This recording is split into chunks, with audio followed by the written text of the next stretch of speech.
It was the end of a long, bitter winter, in a quiet little town where the wind still stung your face even if your coat was zipped tight. People walked fast, not because they were in a hurry, but because standing still meant feeling the cold slip under your skin, the kind of cold that creeps into your bones and doesn't leave for hours. Among the moving crowd, no one noticed the old woman standing alone at the far end of a cracked sidewalk. She stood by a lonely bus stop, wrapped in an old beige coat, her silver hair poking out from under a faded hat. She clutched a worn-out leather purse, kept looking down the road, muttering things softly to herself. Bus 12. Willow Lane, or was it Garden Street? She looked so lost, like someone who had wandered out of a dream and couldn't remember how to get back. Cars passed, people passed, but no one stopped, until a boy named Andre came rolling by on his bicycle. Andre was just 18, tall, skinny, and tired. He wore a hoodie that had seen too many winters. His shoes were more holes than shoes. And the bicycle, it used to be his mother's. She'd passed away last year. Now it was all he had. That old bike was how he survived. Every day he delivered groceries, medicine, anything people needed. The pay was small, but just enough to keep a roof over his head. Most days, anyway.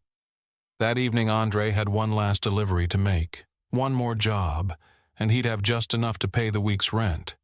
If he didn't make it by 8 p.m., his landlord had already warned him. The key would stop working. No rent, no room. Simple as that. As Andre took a sip from his metal water bottle, he noticed the old woman. She looked so still, not like someone waiting, more like someone forgotten. She shuffled forward, then back, murmuring, "Bus 12, Willow Lane." Andre felt the clock ticking inside his chest. Every minute counted. If he stopped now, he'd miss the delivery. He'd lose his place to sleep. But then her voice caught the wind, soft, shaky, and scared. Was it Garden Street or Oak Hill? No, that's too far. Without thinking, Andre pushed his bike beside him and walked over. "Excuse me, ma'am," he said gently, not wanting to frighten her. She turned slowly, blinking like she was waking up from a dream. "I was trying to get home," she whispered, "but I think I missed the bus. Or maybe it missed me." She let out a small, brittle laugh. Andre gave her a soft smile. "Where do you live? Maybe I can help you get there." She opened her purse and started searching, pulled out a tissue, a lipstick with no cap, some coins, buttons, but no address. Andre's chest tightened. She didn't even remember her own home. Then he noticed something, a silver chain around her neck, hanging from it, a small oval pendant. He leaned in and squinted. There, engraved on the back in delicate cursive, "Evelyn Rose, 48 Oak Hill Drive, North Side." Andre's heart sank. Oak Hill. That was nearly 2 hours away, and mostly uphill. By bike? It'd be dark before he even got close. He looked back at the road, thought of his delivery, his room, the bed he'd lose tonight if he didn't finish his job. Then he looked at Evelyn's face, tired, lost, but trusting, and he knew. Some things matter more than rent. He forced a smile. "That's a bit far, but I think we can make it." He wrapped his jacket around her shoulders, tied his scarf to the bike rack for a cushion, helped her gently onto the back. "Hold on tight, all right?" he said. "We'll go slow." She gave him a quiet chuckle. "You remind me of someone," she said. "My grandson. He used to wear shoes just like those, always scuffed, always proud." Andre didn't say a word. He just pedaled, into the wind, into the night, into something neither of them could yet name. But everything was about to change. The sky was turning darker now, lavender fading into deep gray, and the wind had picked up, cutting across the road like a cold knife. But Andre kept pedaling. His legs ached, his fingers were going numb. The metal frame of the bike rattled with every bump in the road. Still, he didn't stop. Evelyn sat quietly behind him, humming a tune now and then, soft, slow, sometimes pausing to ask, "Are we almost there?" And even when she forgot the answer, Andre told her again, like it was the first time. "Yes, ma'am," he'd say, "just over the next hill." They crossed fields wrapped in frost, bridges lit only by moonlight. There were fewer street lamps now, just shadows and trees. At one point, they stopped at a small gas station. Evelyn was shivering.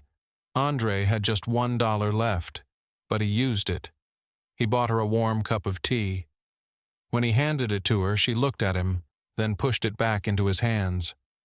"You need it more," she said, her voice soft but firm, like a memory of his mother. He smiled, took a small sip, and held it out for her again. They sat on the curb for a minute, quiet, tired, but together. Then, back on the bike. More hills, more wind. But now, there was something else in the air, something that felt like purpose. By the time they reached 48 Oak Hill Drive, Andre's legs were trembling. His hands couldn't feel the handlebars, but he didn't care. They made it. The gate was old, white paint chipping, ivy curling along the iron rails. He knocked once, then again. Moments passed. Then the door opened. An older man stood there in a housecoat, eyes wide with disbelief. "Miss Evelyn," he gasped. "Oh, my lord, where have you been? We've been calling hospitals." Evelyn blinked, looked around slowly, then smiled at Andre. "I went for a walk, or maybe a ride," she said, her voice light again. The man stepped forward, his face a storm of emotion. "Thank you," he said to Andre, his voice trembling. "Please, come in, warm yourself. Have something to eat. We'll drive you home." But Andre shook his head. He was cold, exhausted, and he knew. He had no home to return to. Still, he smiled. "No need. I should head back before it gets colder." He scribbled his phone number on an old receipt. "Just in case," he said, "if she ever needs help again." And with that, he pedaled away, into the night. He didn't know that the door to his boarding house would be locked, that his things would be waiting outside in a plastic bag, that the note on the door would simply read, "Past due. Locked." He didn't know that his bed would now be a cold sidewalk. But he also didn't know that Evelyn Rose, now sitting at her kitchen window, fully awake for the first time in years, was staring down at that torn receipt, her fingers tracing his number like a prayer. She whispered his name into the quiet, and for the first time in a long, long while, her heart didn't feel so alone. Andre, meanwhile, rode through the dark, his muscles burning, his breath fogging in the cold air. There was nowhere to go, but he kept moving, because the moment he stopped, the cold would win. It was almost midnight when he rolled past the back of Johnson's Market, a small corner store where he sometimes worked for day-old bread and a few bucks. He knocked gently on the side door. After a long pause, a light flicked on. The door creaked open. Mr. Johnson stood there, older, grumpy, but kind in his own quiet way. One look at Andre, shivering, eyes hollow, and he sighed. "Didn't make rent, huh?" Andre shook his head. Mr. Johnson looked up at the sky, then back at him. "Well, storeroom's dry, cots in the corner. Don't freeze to death on me." Andre murmured, "Thank you," and stepped inside. The storeroom smelled of cardboard and citrus. It was dusty. The radiator groaned like it had a bad attitude. But to Andre, it felt safe.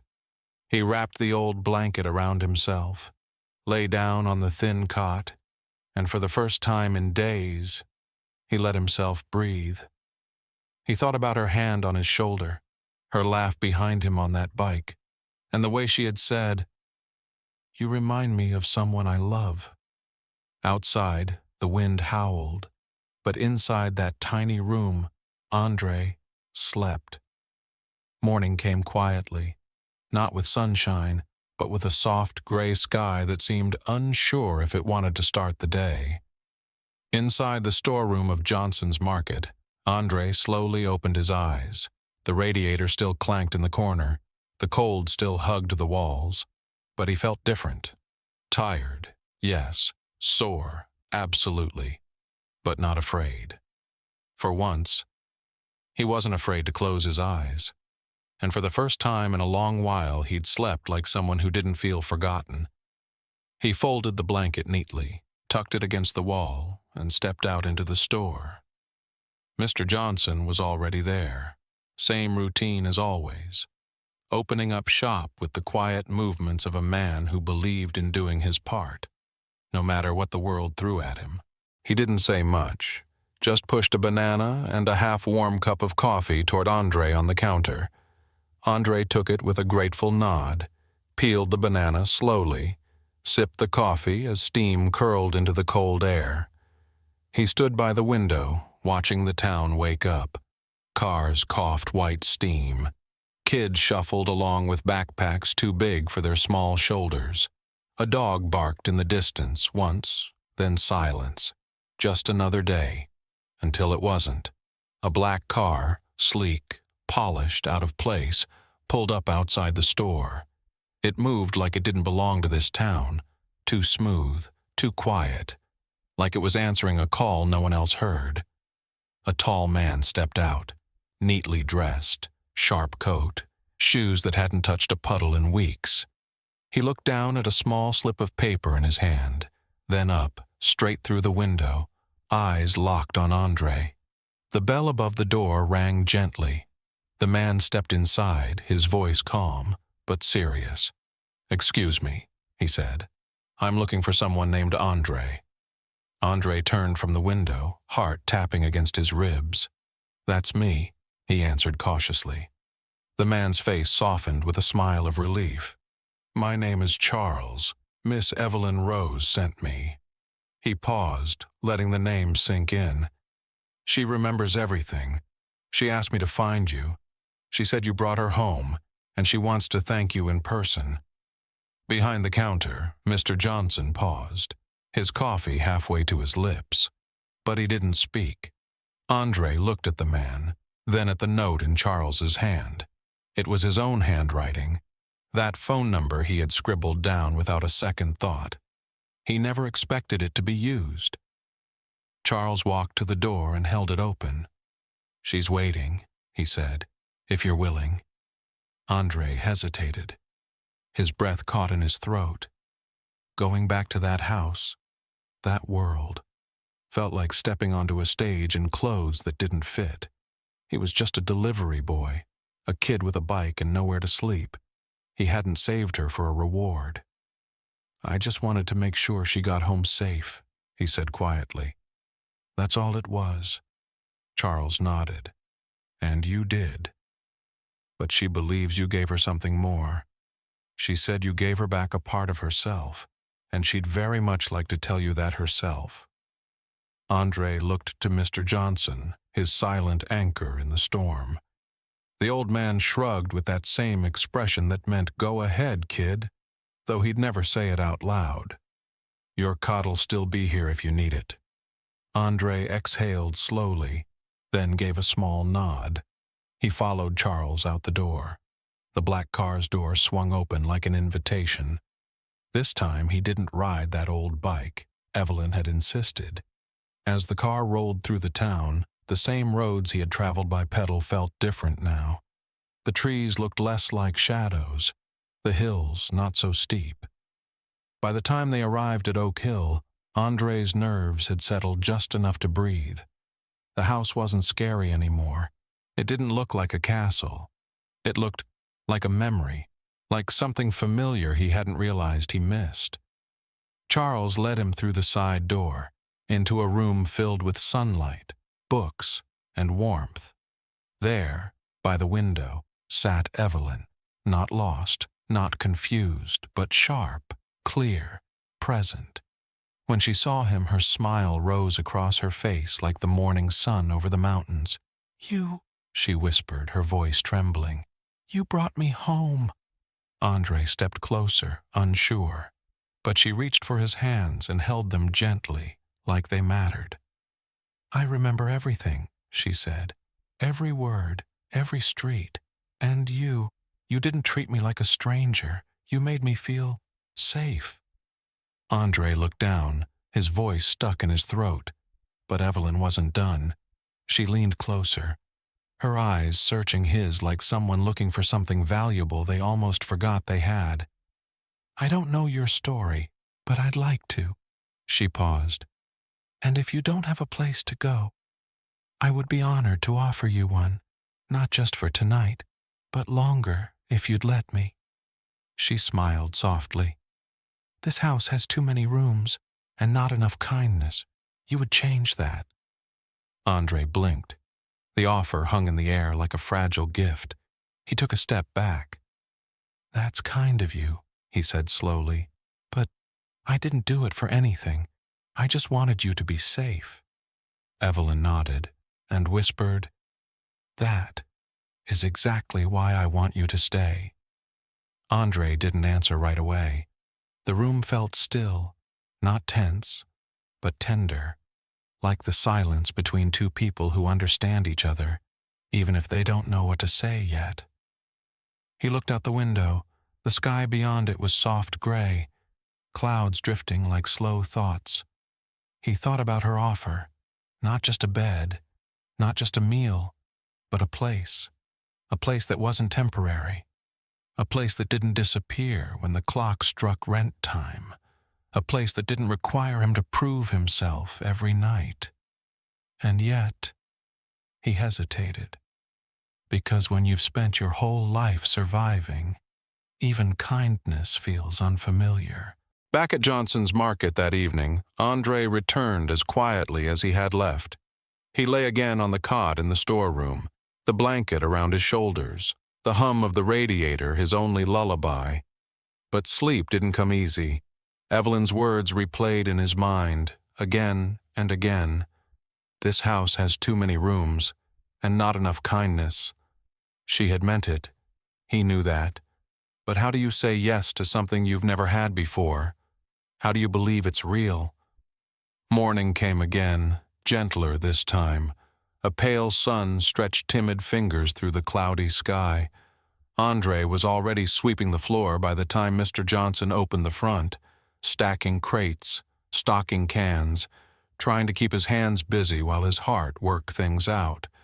The bell over the door jingled, not rushed, not loud, just a soft, careful chime. Andre looked up, and there she was. Evelyn rose.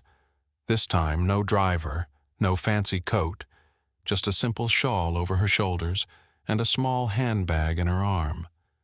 She walked slowly toward him, a gentle smile on her face. "I hope you don't mind me coming again," she said softly. "I've been thinking about you all night." Andre gave a small nod. Didn't trust his voice just yet. She leaned closer. "I've lived in that big house for a long, long time, and it has never felt so quiet as it did this morning, not even after my husband passed, not even after my grandson." She paused, then breathed in deep, like gathering something heavy from her heart.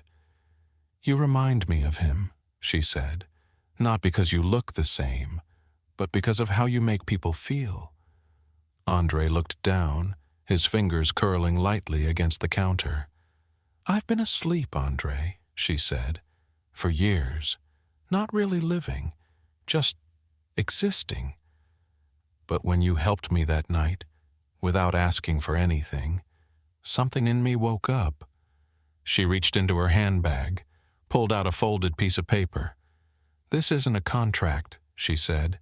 "It's not an obligation. It's an invitation." Andre opened the paper slowly. It was an offer to stay at her estate, a simple stipend to help him stand on his feet. And written below that, in the soft, slanted ink of someone who still believed in people, a promise. We'll find a way for you to return to school, if you still want that. Andre stared at the letter. The words blurred a little as something tightened behind his eyes. He looked up at her. She was watching him, not judging, just waiting for him to decide. He swallowed, took a breath, and finally said, "I'd like that." His voice was quiet, but sure. "I'd like to come." That afternoon, Charles arrived once again, not with ceremony, but because Evelyn had insisted. "No more riding that rusty bike up the hill," she said with a playful smile. Andre packed everything he owned in a single backpack, said goodbye to Mr. Johnson, who only grunted, handed him a brown paper bag of sandwiches, and muttered, "About time." Then Andre climbed into the black car, and it rolled gently toward Oak Hill, toward something new, something unfamiliar, but good. The estate wasn't a castle. It wasn't even fancy in the way people think of riches. It was warm, peaceful.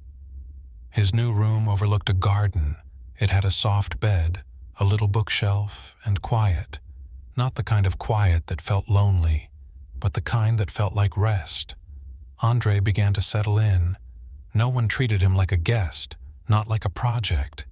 He was simply part of the house, part of the rhythm.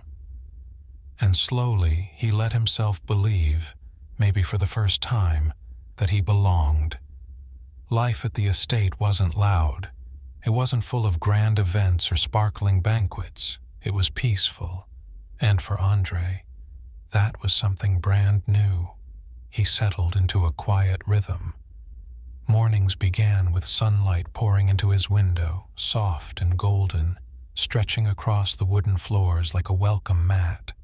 Sometimes Evelyn would be waiting in the greenhouse, wrapped in her shawl, 2 cups of tea in her hands. They walked among the plants, talking about everything and nothing at all. Books were read, meals were shared, and slowly, day by day, Andre started to smile without hesitation. Within a month he returned to school. A scholarship fund had been created, quietly in his name. Evelyn had insisted, not for show, not for headlines, just because she believed in him. But it wasn't just about Andre. Together, they created something bigger. They called it the Willow Light Fund, named after the street Evelyn couldn't remember that night, and the kindness she could never forget. The mission was simple, to help young people like Andre, who had potential but no path, to care for the elderly, like Evelyn, who had slipped through the cracks, to remind the world that dignity is not a luxury, it's a right. Andre helped design the first programs. He met with counselors, helped renovate a local community center with Evelyn's support, and slowly he found purpose. Not because someone gave it to him, but because someone gave him a chance to find it himself. And every so often, Andre would still ride his old bicycle, not because he needed to, not because he had deliveries to make, but because it reminded him of who he was and where he came from. He would coast through town, past the same cracked sidewalks, past the corner where he once stopped, to help a woman who didn't know where she was. And whenever he passed that lonely bus stop, he slowed down just a little, looked up at the sky and smiled, because he knew that sometimes you don't find home. Sometimes home finds you. Sometimes everything changes because of one quiet choice, to stop, to ask, to care. Evelyn never treated him like a charity case, never once called him lucky. She treated him like a partner, like family, and that's what they became, not by blood, but by something stronger, by kindness, by shared moments, by the decision to walk with each other through the dark. The estate was never the same. It became alive again, full of laughter, full of purpose, full of life. And on days when the wind howled, just like that night they met, Evelyn would look out her kitchen window and remember the sound of wheels turning on gravel, and the boy who rode farther than he had to, just to bring someone home.